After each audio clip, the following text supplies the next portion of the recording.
that's not going to work out for your offense. I mean, he's arguably the best wide receiver in the NFL, and if you're not employing him in your game scheme, what's going to happen? You're not going to win many games. And we've seen that thus far this year. They've been horrendous thus far. No, in credit where it's due, the 49ers were fantastic. Their offense, I thought, was extremely innovative. Some of their play calling I really enjoyed. Absolutely. Definitely worth going back and having a look at. So don't get me wrong, the 49ers played very well, but the point is, the Browns simply are not living up to the expectation we had going into this season. If you look at the talent they've got on that roster, they should be doing a lot better than they are at this point in time. And it's a real shame to see them disappointing so far. And you've got to wonder how much of their bump in performance last season was to do with sort of almost a backlash after Hugh Jackson left. Was it them just sort of, they were relieved and they were wanting to prove themselves after that? And then now that Freddie Kitchens has been appointed permanently, that motivation isn't necessarily there as much. I don't know, I'm just speculating here, but I've seen that in for example, soccer before, where that exact situation plays out. So I can't help but wonder if perhaps Freddie Kitchens was throwing into the jobs too soon.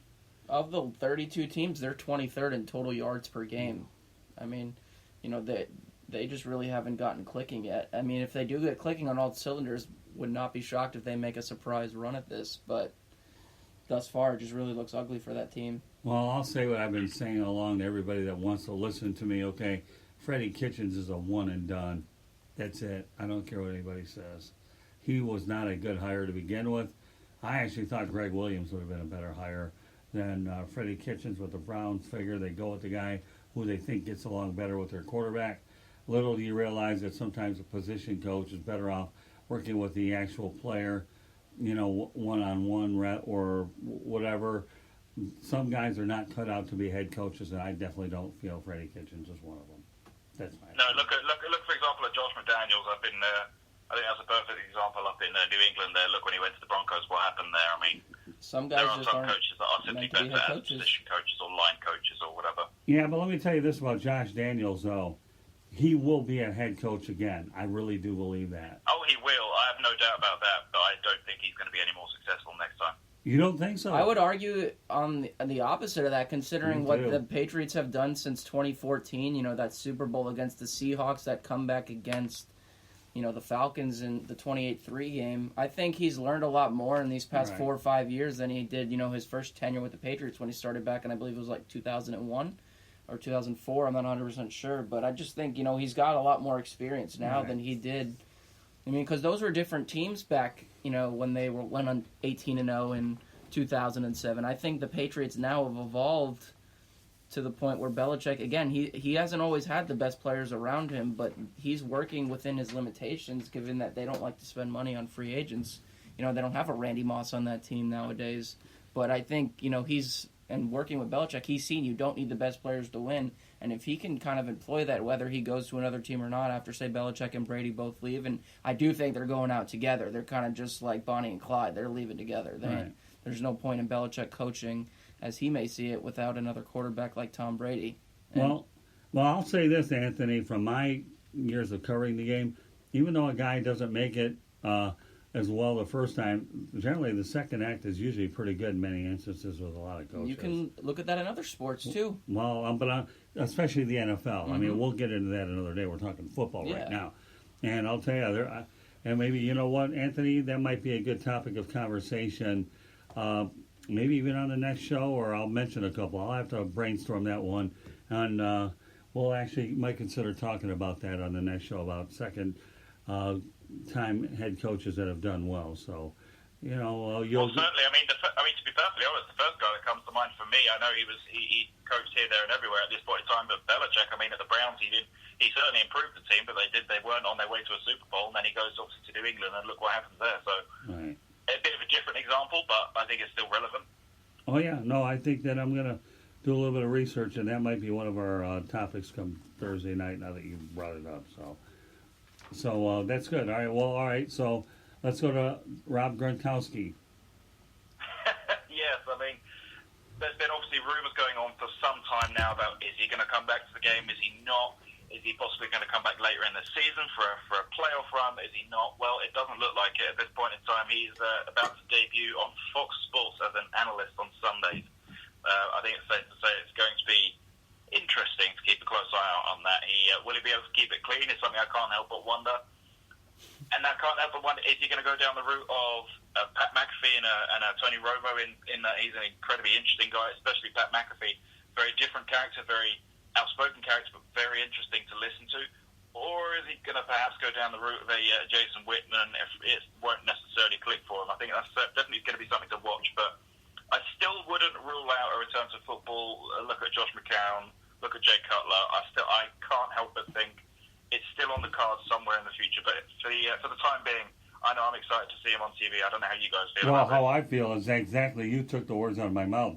Jason Witten gave it a year run and then ended up going back to Dallas. So I don't know, for some reason or another, I don't really think Gronkowski is going to go back. But Jason Witten was a good example, so that was the first thing that entered my mind. What about you? Romo's an anomaly, I think, in this regard. We know how bad Phil Simms is, and what he does and why he's been promoted to the 3 level as far as those Fox Sports broadcasts go. You remember it was always him and Jim Nantz.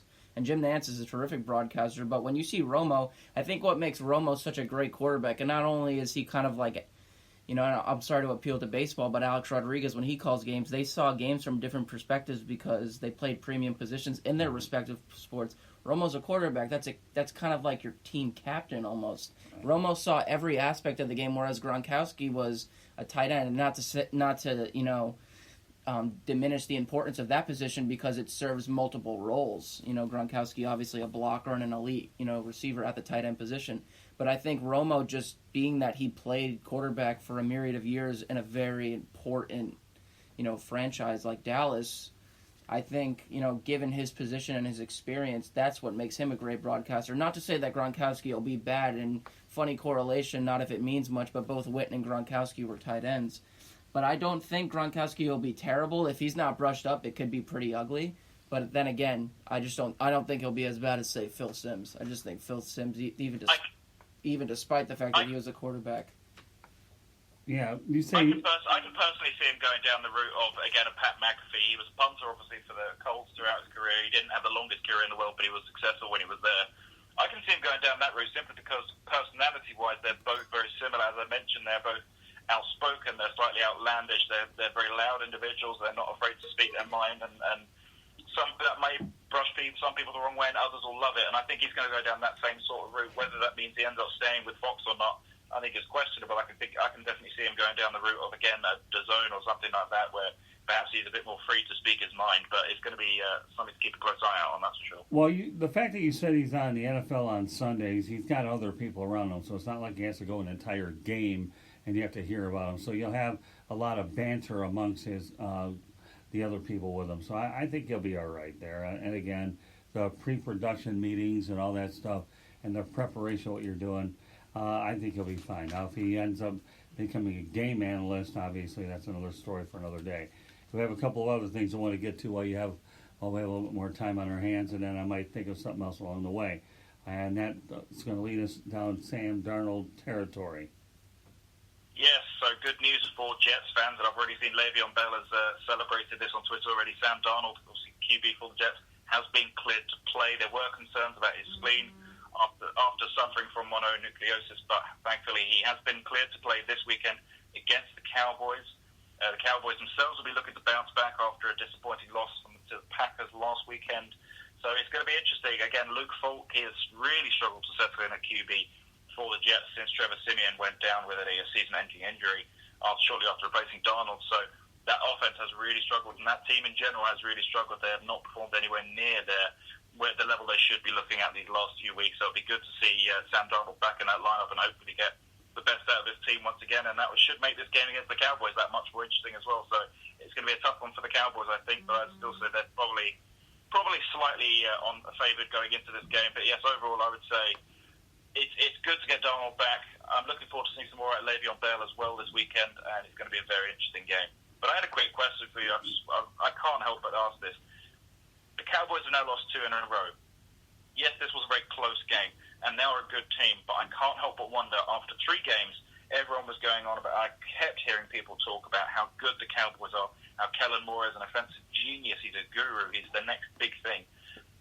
But they played the likes of the Giants and the Redskins. I mean, it wasn't a difficult schedule. Do you think the Cowboys are overrated after that somewhat that impressive start? Or do you think this team is genuinely as good as it looks at first? Well, I'll answer that by saying this. Number one, I don't think they're overrated because anytime you have the weapons that they have, like Amari Cooper, and you've got Ezekiel Elliott and Dak Prescott, to name a few, I don't think they're overrated. The Packers are good. They're, what are they, like 4-1? And who else did they lose to? The Packers lost to the Eagles, but the Cowboys lost to the Saints in that very close game. Yeah, I'm not ready to throw the overrated card on the Dallas Cowboys. I'm really not. I mean, do I think that, if you ask me what I think their record will be, 9-7, 10-6, do they win a playoff game? I'm not sure I'd go that far. I mean, by yards per game, they slightly lead the Kansas City Chiefs. I mean, and I have the number in front of me, 452.6 yards per game. But like you said, Anthony, they have played some very weak teams. You know, a Redskins team that just fired Jay Gruden. I mean, the Chiefs are second behind them at 444.6. They're arguably the best team in football right now, although the Patriots have like a point differential of nearly 100. I think they've allowed 35 points or 34 points in their first 5 games this season. That's less than, 7-8 points a game. You know, you can argue if the Patriots keep winning, this is going to be the case for the greatest team of all time if they win the Super Bowl. We always have to throw the 72 Dolphins out there and the 07 team. Right, but let's stay with the Cowboys for a minute. The Cowboys, okay? no, what I'm saying is, their numbers are a little bit exaggerated by those weak teams that they have played. When they start playing some better teams, as the season moves forward, again, they have that game coming up, this weekend. It'll be interesting to see. That's when they'll really be tested. Right. And Prescott, he's played some close games, benefit of the defense to keeping them in those games, but you really don't know until you get to those crunch games, week, 10 moving forward. I think that's when it really matters. Obviously, every game's important, but we'll see. It's a week-by-week thing in the NFL. You never really know. Well, that's what makes the sport so good, Louis. I mean, let's face it. You only have 16 games to get it figured out. Exactly. The Cowboys' receiving core, pretty good. I think Ezekiel Elliott is a fine running back. They were smart to get him in when they did. Dak Prescott's a pretty solid quarterback. And yes, Anthony, you alluded to the fact that Kellen Moore is a fine young offensive coordinator. I don't think they're overrated. I really don't. I think they're an extremely talented team, and I'm expecting them to do well this season. But I do think we need to some people at least need to slightly lessen their expectations from this team. They're still young, and they're still developing it, especially in this new offensive system. And then one thing I will say is that, looking at last week's game, what disappointed me most is that for the first 3 quarters, yes, I know they nearly came back and got a result out of it, but at the end of the day, for the first 3 quarters, their offense was completely non-existent. There didn't seem to be any motivation. The players weren't talking to each other on the sidelines.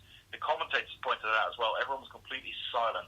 There was no rallying of the players. There was none of that. It was quiet, and that is what really concerns me. They need more fight to them, and I want to see more of a bite, more of a spirit, and more of a desire before I'm completely sold on them. They're a talented team, and I really do like especially on their defense at the moment, I really like the way they look there. But I want to see a bit more leadership from 1 or 2 of the players before I'm completely sold on them. Continuing on that, though, I don't really think that adversity is going to be tested this week, considering they're playing the Jets. I mean, we're really going to have to wait until they play the Eagles week 7. Right. That's going to be a real test, considering how close the Eagles kept the Packers. And I'm not going to get into what Matt LaFleur did with those 2 red zone possessions in the fourth quarter, but that'll be a real test for Dallas. If they lose that game, then we can exaggerate the headlines, on Monday morning. But we're just going to have to wait. And hopefully by that point in time, the Eagles will have some more of their players back from injury as well. So it could be a really tough game for the Cowboys there if the Eagles can stay healthy or get some of their guys back. Okay, so let's stay in the division, and that leads us over to Jay Gruden, okay? Go ahead, Anthony. Yes, of course. Surprise, surprise, the Winters Redskins have decided to drop Jay Gruden. By all accounts, this was not a surprise to any of the fans or Jay Gruden himself. If we're being perfectly honest, I think he saw the writing was on the wall after that last disappointing loss in particular. He's been there since 2014. He's been replaced now for the rest of the season by Bill Callahan, who is assistant head coach, experienced former Raiders coach there. So potential replacements, again, you could look all sorts of different ways at this point in time. Kevin O'Connell, their current offensive coordinator, 34-year-old guy, a younger coach, someone that they believe in. Perhaps he could be moved up. Byron Leftwich has been floated around a bit as well. Mike Tomlin is another name that's been thrown into the mix if he was to be fired from the Steelers, which I don't personally see happening just yet. Not with I would keep an eye on Kellen Moore as well, simply because people are so excited about him, and I know that obviously everyone's on the lookout